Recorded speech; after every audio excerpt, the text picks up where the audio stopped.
All right, so we are here with Dr. Katy Coan, and we're just going to discuss a couple of elements of her journey in medicine, as well as her role here at Creighton University School of Medicine and Dignity Health Medical Group. So thank you for joining us today. Happy to be here, Shammy. So first things first, what's your specialty and your role here within those two organizations? Introduce yourself however you see fit. All right, well, so my name is Katy Coan. I am an endocrine and general surgeon. Here at St. Joe's. I am also the Associate Program Director of the General Surgery Residency and currently the General Surgery Section Chief for the hospital. Okay, very great. So how did you actually end up choosing surgery in general, but then also specializing in endocrine surgery? So when I went into medical school, I was convinced I wasn't going to do anything but surgery. Okay. And then I actually drained some blood pus, and it was really satisfying. You actually like help someone, and it was, you know, and then I also went through internal medicine, and they told me my notes were way too short. Oh, okay. Yeah, and so then I really enjoyed surgery. I liked working with my hands. Yeah. It was fantastic. And so I pursued a general surgery residency at Mayo Clinic in Arizona. Okay. And loved the Southwest. And then endocrine surgery, during our rotations there was a lot of, Mayo was founded on endocrine surgery. Okay. So there's a lot of endocrine surgery there. And so I really enjoyed the procedures because they're technical, but not too long. And there's also a component of medicine mixed in with that, with the endocrinology. That's fine. Very cool. Okay, well, I was actually going to follow up with where did you obtain your medical degree, and then also where did you complete residency and fellowship? Was that all done at Mayo then? So I did my medical school at the University of New Mexico in Albuquerque, New Mexico. Okay, very cool. Where I was born and raised. Oh, okay, even better. So family's still over there? Or family's still there. We're headed there in a couple of days. Oh, that'll be exciting. Merry early Christmas. It's actually Christmas Eve, so she's taken some time out of her schedule to meet with us on Christmas Eve because, you know, what kind of dedication is that? Hey, you know, there's a lot of, not much time other times. Happy to be here. You are awesome. Okay, so I know you kind of mentioned a couple of pieces of, you know, your journey in coming to Arizona, but what were some of the pivotal moments in your journey in medicine in general that decided the geographic location and programs that you were going to be a part of? And I mean, I don't know how you want to kind of mix that in with what you've already shared. Sure. So, as I said, I wasn't even sure I wanted to do medicine. No one, you know, when I was growing up, I had encountered some doctors. They seemed like nice folks. No one ever tells you not to be a doctor. That said, you know, that's a long journey. And so in undergrad, I actually was working at UPS. Okay. During this time of year, in fact, and got yelled at about some silly trailer issue and was like, no, I want to do something that matters. Yeah. And so I completed a biochemistry degree and went into medicine. I honestly chose the University of New Mexico for a couple of reasons. One, they had a solid medical school. They also had in-state tuition, so nice. Both of those combined kind of led to that choice. And then when I interviewed for residency, I went all over the country, and I went to Mayo, and I just really clicked. And I think finding a residency that works for you is really about fit, more so than honestly anything else. I went to the night before dinner and got along well with the residents. I went to the interviews and got along really well with the staff. I liked what the program had to offer. I was looking for a smaller program at that time. And a one-on-one apprenticeship which they offered, and so that's why I chose that. And then for fellowship, again, I went all over the country and really liked the Medical College of Wisconsin. That is awesome. So for you, it was really more about like that cultural element than anything else. I mean, you're going to be with these people for a long period of time, and you're going to work insanely hard no matter what residency you pursue. And so more so than any name or other accolades, I mean, if you have family support nearby, that's helpful. Yeah. But location is, in my opinion, isn't everything. It's really how you get along with these people, because they will be your family for the next 3 to 5 or more years. Yeah, right? Hey, that's very fair. Well, that's really exciting. Honestly, I think that's cool that you had such a varied path, like to get where you're at. I think a lot of people come in and are like, oh, I want to stay in your home. I don't want to leave, and they don't think about the element of like, hey, this is your work family for however many years. So thank you. So now, as an attending, what does your typical day or week look like? Oh, my week is super variable. Right now we are doing interviews for residency, so every Monday for the past 8 Mondays has been that all day, every day. Oh boy. Because now we're having a residency of 7. Okay. Which is a lot of people to interview. That said, most Mondays I either operate or have clinic on usual days, and then Tuesday is more of an administrative day. Wednesday's operative. Thursday's kind of a combined OR versus clinic day, depending on which week of the month it is, and then Friday is both a clinic day and then any OR that people want on Fridays. And then I'm on a call schedule where I take every 5th weekend, which is great. Yay! That's good. Yes. A little extra work-life balance for once. Yes, that's great. We just moved up to that. That That's really cool. Okay, so then outside of that, a couple other questions, just because I know we've talked about this briefly in the past. So I know in the past you used to actually go out and market your skills and abilities to nearby practices. What other like special type of roles and responsibilities do you have outside of that, whether it's teaching or marketing or anything else? Sure. So initially when I was trying to get busy, I went and did a lot of my own marketing and meeting folks in the area. Now from an educational standpoint, I'm the associate program director, so what that means is there's a program director and there's an associate program director, at least one. Some programs have multiple depending on the size of the program, and that job is really variable and based a lot on what the program expectations are. So what I do is I create the curriculum mainly for the program, so that includes what our didactics are, when they are now coordinating with our sister site across town, as well as interviews and any resident issues that come up. Okay, that is awesome. I'm really excited to ask you about some of the residency interview elements, but we'll get there. I'm going to try and stay calm. So what do you enjoy most? If you were to like look at any given week, out of all your responsibilities, what's something that like really gets your feathers ruffled? You know, I really enjoy my patients. I have fabulous patients, and I really enjoy honestly seeing them post-op, and they feel so much better when they have their large thyroid out and their parathyroid's fixed. Yeah. But I also I came to this program because of the teaching aspect, and so it's great to see a resident progress when they start from not being able to do something and then they are able to complete that same task, and that's super rewarding when you can just kind of sit there and watch them and you're just like, oh, I'm so proud. Oh, that's gotta be awesome. So okay, cool. And then I know this is a fun question, but what are some of the challenges that you face? I know most physicians always talk about, you know, why they got into medicine, and it's inspiring and everybody's really bright-eyed, bushy-tailed, but what's something that people should kind of know is around the corner and expect? Oh my goodness.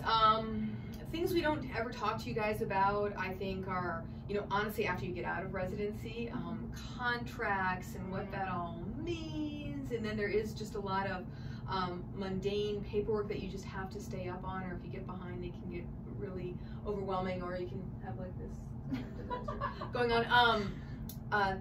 You know, I think that's kind of some of those nitpicky things, just making sure all your charting and all that stuff is done. Those things that allow you to stay employed are important. Right. Licensure, weird. All those little details, nuances and details, I think are probably one of the biggest things. And then it's tough. Your patients want things and they want them now, and at some point you just don't have the capacity, and people have to be scheduled maybe in a compromising fashion, so there's a lot more negotiation.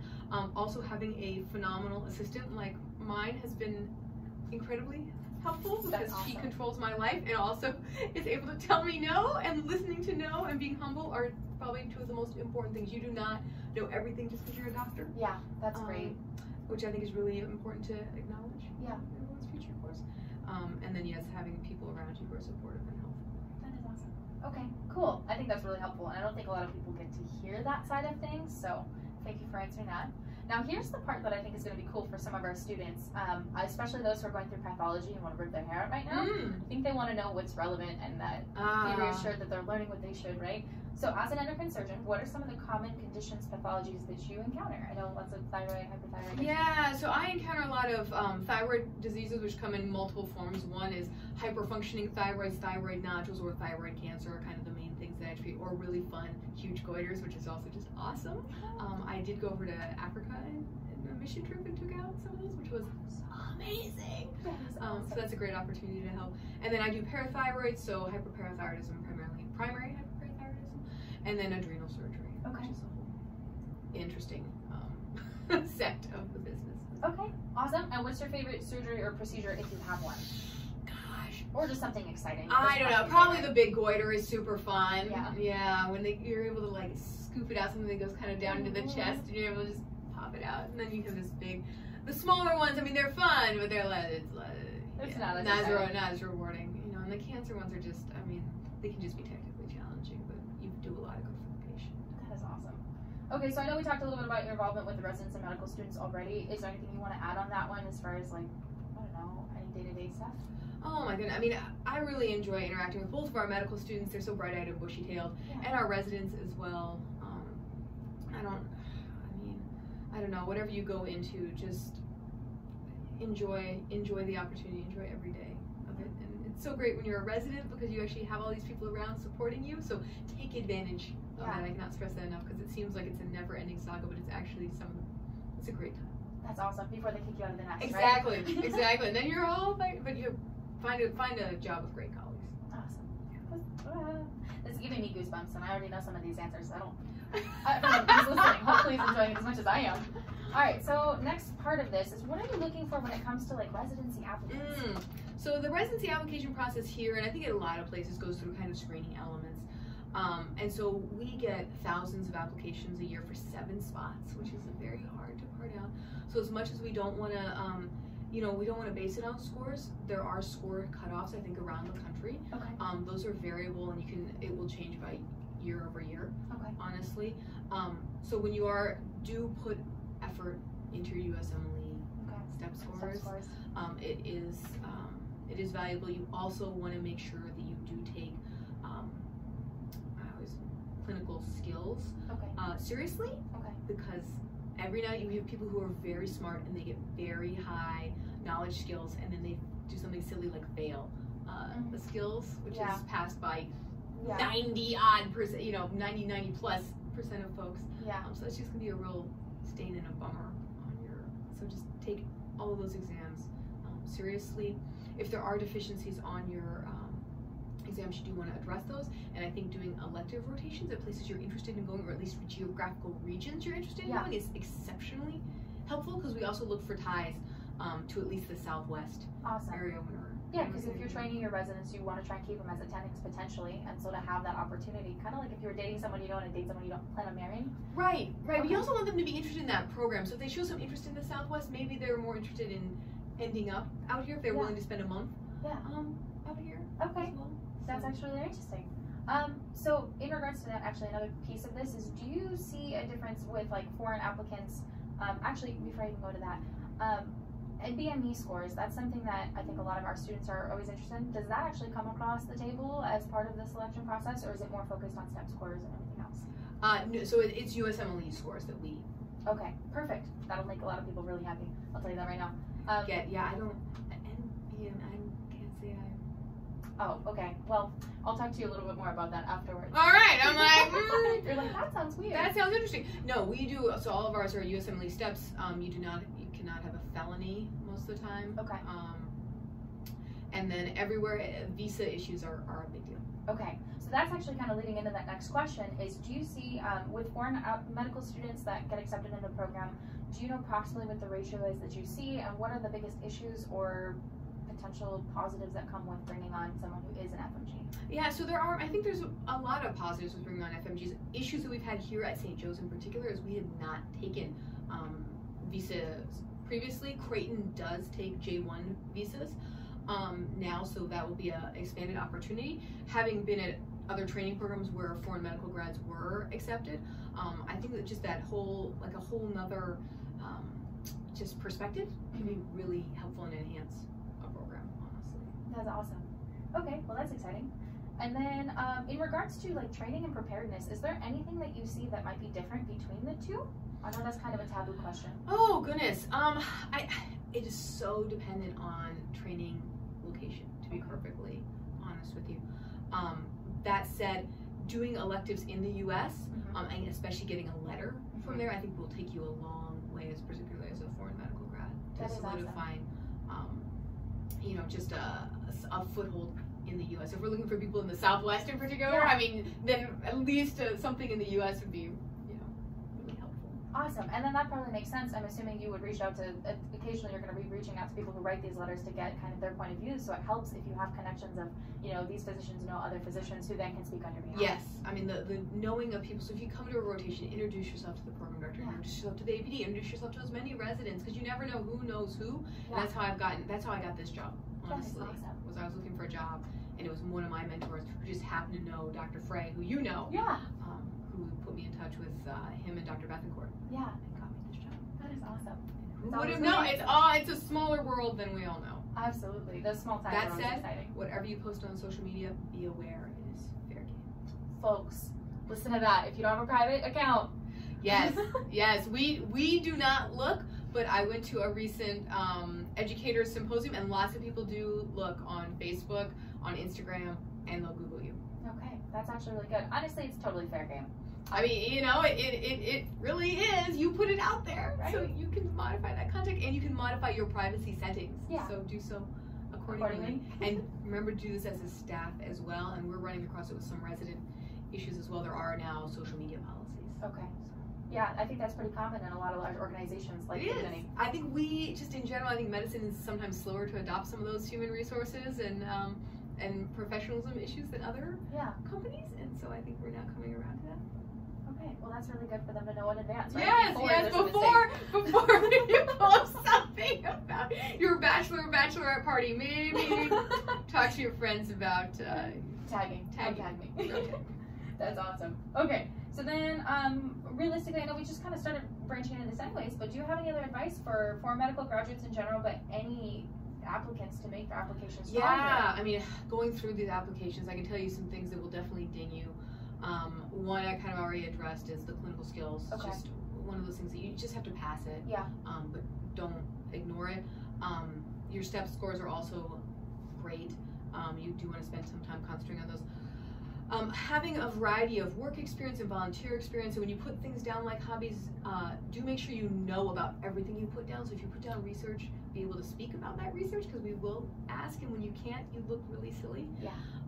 If you do put down hobbies that you're passionate about, make sure you actually do those hobbies. And I've had the most interesting discussions about people's unique hobbies. So if you do have a unique hobby, please put it down, because it will stimulate conversation in general. And I'll find you to be a more interesting person. If you have work experience, I think that's great as well. So be sure to highlight that, and then do spend some time on your personal statement. Okay. There is nothing. I mean, personal statements come in a variety of flavors. Phenomenal every now and again. Good, you're not a weirdo, and then bizarre. Oh boy. Every now and again, I've had the 5-sentence one, that gets you canned. Okay. Using profanity gets you canned. You gotta be kidding me. No. Oh. No. Yeah, I mean, no, don't do that. Probably a lot of exclamation points I wouldn't recommend either. Okay. Think of it as a professional document. Yeah. It tells a story about why you want to go into whatever residency. Yeah, you absolutely. choose, and have some passion behind Okay. that. You are able to personalize. So if you have programs you're really interested in, you can note. I have had a couple saying St. Joe's, etc. Yeah, absolutely. But then really, I think the biggest thing is we interview. If you come and do it away here, we'll give you an interview. I think most places are like that. There are a few that don't, but at least shows interest in the area, and then having a good reason that you did the away there, such as what are you looking for in a program? And there are now hundreds of programs that you can apply to in any field. So really kind of thinking about, what are you looking for an academic program? Are you looking for a community program? Are you looking for an academic community program? Are you looking for a program that's small, 3 people? Are you looking for something that's 15 folks? Yeah. And do you have any subspecialty interests that we can apply? You know, here we have a huge, I mean, if you're interested in thoracic, my goodness, with Norton, you know, there's no better place for you, honestly. Even if you're not, even if you're just thinking about thoracic, you at least have that great exposure, and then you can say, you know. That said, you know, things to also consider are research years. We don't have a dedicated research year currently. Okay. Some places require a year or 2 of research. At Mayo, I had the option and did take a research year, but that's all variable on place. And so if you are interested in research, look for a place that has a dedicated research year. Absolutely. Oh, hello. Trash? Do you have any trash? Nothing that needs to be thrown away today. Thank you. Right? There we go. And happy holidays. There we go. All right. So that's actually really awesome. Anything else that you can think of as far as making their application stronger, or what to consider, especially for students like 3rd and 4th years? I know AMSA, so the American Medical Student Association, we're actually hosting some events to help people with their CVs and strengthening that. Yeah. So focusing a lot on their personal statement, it sounds like making that as personal and stand out, but keeping it professional, and then also tailoring it maybe with some, not necessarily buzzwords, but something about the program that shows that they align. Yeah, if you go to the effort of putting in specific programs, that's, you know, you just have to make sure you put the right program. Oh, do you get mistakes like that? I don't get them when people have assigned letters, but I have gotten them from your people's letter writers. Oh boy. So really making sure you know your letter writers. Yeah. Well is good, and you want your letter writers to know you well, and you know, asking people if they feel comfortable writing you a strong letter, more than just, hey, can you write me a letter of recommendation?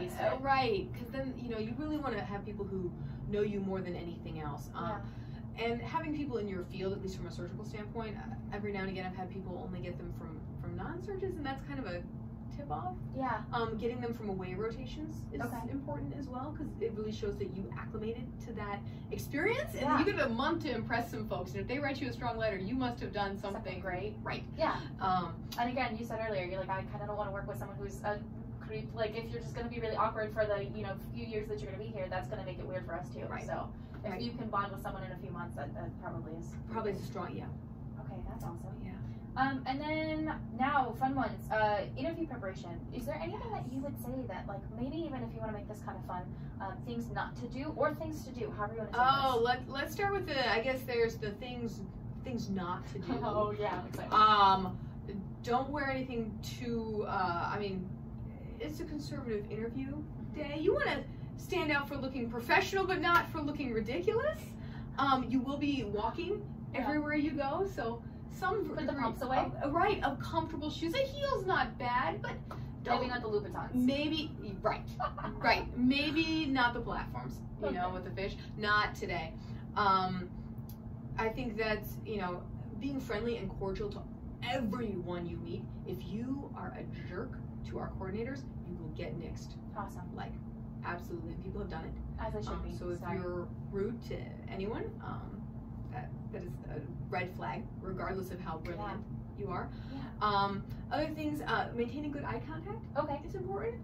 A learned skill. I'm just kidding. You know, people who have, you want your answers to be professional and appropriate, and going over questions with your mentors or with even your colleagues can be really valuable to having an idea. There are some questions that you're probably always going to be asked on the interview trail. Why, whatever specialty? Can you tell me about yourself? What are some strengths? What are some weaknesses? And be honest with all of those things. Again, you've made it to the interview, so you've passed a variety of tests already. So being honest with those answers is really important, because it's really, again, about fit. But when you talk about yourself in particular, I found that it's helpful to have kind of putting things in threes is good. So whatever story you have or whatever you're saying, kind of think about the three things you want to highlight in any of those. And so going through the common interview questions and being prepared, but not super rehearsed. That's a really, really great tip for some of these students. All right. So now here's a fun one too. In regards to residency, again, I'm talking about students, so I think that's going to be a majority of those who listen to this. And so what would you say that they could kind of expect from residency, like their day-to-day, not necessarily as an attendant, but for those who are here? Residency is super variable by program. As I said, things to consider are where you're going. What the schedules, are you covering multiple hospitals? What are the call schedules like? I mean, everyone's capped at an 80-hour work week, but that 80 hours can be very different if you're driving between place and place. It can be very different if you're doing something called a night float versus doing a 24-hour call shifts, and those are still very variable around the country. In fact, we do 2 different setups at 2 different hospitals. Yeah, that can get confusing. So that can get confusing, but it can also, some people know that they are not night people. That makes a night float fairly miserable. Other people know that they don't want to stay up for 24 hours at a time. Again, the addition of other rotations, specialties that the place is invested in or interested in, are also keys. Yeah, absolutely. It sounds like something that we really want to emphasize is when they're in their interviews is maybe not just only be prepared for questions that will be asked, but to ask questions to make sure they're a good fit. Yes, and asking questions is key. The questions I wouldn't suggest asking to the staff. Oh, this is a good. I like this. Ask questions to the residents potentially about call schedules or vacation or research time off, etc. Staff, honestly, probably not asking us about the hours you're going to work or the call schedule or how much clinic you're going to do is not maybe the best. That probably sets an air of like, hey, when am I going to not when be am I here? not going to be here? Yeah. Okay. Probably not the best questions, but do try to attend all the interview dinners the night before, and then ask questions about the program. And you can ask the same question to multiple different interviewers to kind of get a different perspective on things. Well, what do you think are strengths of your program? What are weaknesses? If you could change something about the program, what would that be? Or any highlights? Most programs give you an introduction about that. That said, also look up the program the night before and find things that make it unique, or find why you applied to it. I asked traditionally one year, why did you pick this program? And the number of people who just said, I just shotgunned every program, was highly depressing. Oh no. That doesn't make you say, oh, you seem interested. Yeah. But you could say, oh, well, you got this.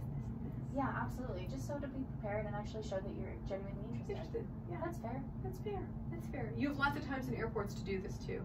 Get TSA pre-check or global entry. Okay. That's key.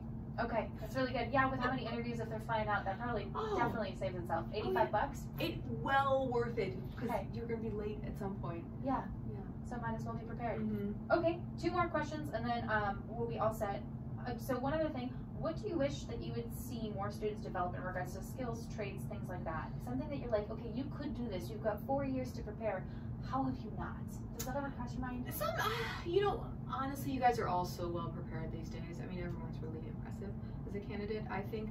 That said, I think getting involved in national or any society level things is great. Showing leadership and then showing things outside of medicine. Okay. Volunteering is great. Working is great. Doing something fun and athletic. Don't just do something else, but kind of try to be well-rounded is good. Research. I mean, there's only so many hours in the day. Yeah. Find something you're passionate about though, and do it outside of medicine. As well. Makes you like a real human. Yeah, I know. And we talk about actually. I know during my time with Dignity, we did a lot of physician wellness efforts, and one of the biggest things was be a whole person, have something that complements who you are, and that way it helps you to not burn out. Because if all you do is medicine, you go home and you're like, what is happening? What am I? Yeah. So I started playing hockey again in my second year of residency, and it was probably one of the best things I ever. Can we address how cool that is? And I play that now. Hockey. Seriously? It's good. I'm a good stress reliever. That's amazing. Okay, so last one, and this is going to be a kind of fun question. Take this however you would like to. What do you think makes a great physician? And do you think that varies from specialty to specialty? Because I know a lot of students are still deciding what they want to do, where they want to be, and I think for them, figuring out about like what your pivotal moments were, and like you already knew you wanted to be in surgery. This doesn't have to be your anecdotal evidence, but like, what do you think draws people to specific places? Do you think certain qualities make someone better in a certain area? That's a great question. I think just an innate curiosity and enthusiasm for what you're doing makes people a good physician. You don't want to be a physician for anything like a title or money. Honestly, you can do all those things somewhere else, doing something else. But really caring about other people and also having an interest in science and just the fascination of what we do every day. It's always different and it's always really unique and everyone's a puzzle. I think whether you do internal medicine or pathology or radiology or surgery, I mean, it's all about putting the pieces together to help one person. And whatever you decide to do, it's just, there's a component of, you need both things. You need deliberate practice to become specialized and very knowledgeable in that one area, but you also need range, because there's a lot of things that happen in other realms that can actually bring you and make you a better, well-rounded physician in whatever you decide to go into. Okay, that was the most inspirational answer to finish this off on. I'm just going to say that. Best interviewer ever, and thank you! Oh, man, this is phenomenal. And also thank you, I know taking time out of your day, especially around the holidays, and on short notice is amazing. I really do appreciate you taking the time to do this, and I'm sure so does everybody who's going to listen to this. I hope this was helpful. Absolutely. I know it can be, and it is, and it will be. Is there anything else you want to add? No, you'll all do great. Just make sure that you really, you do need to enjoy medicine. Yeah.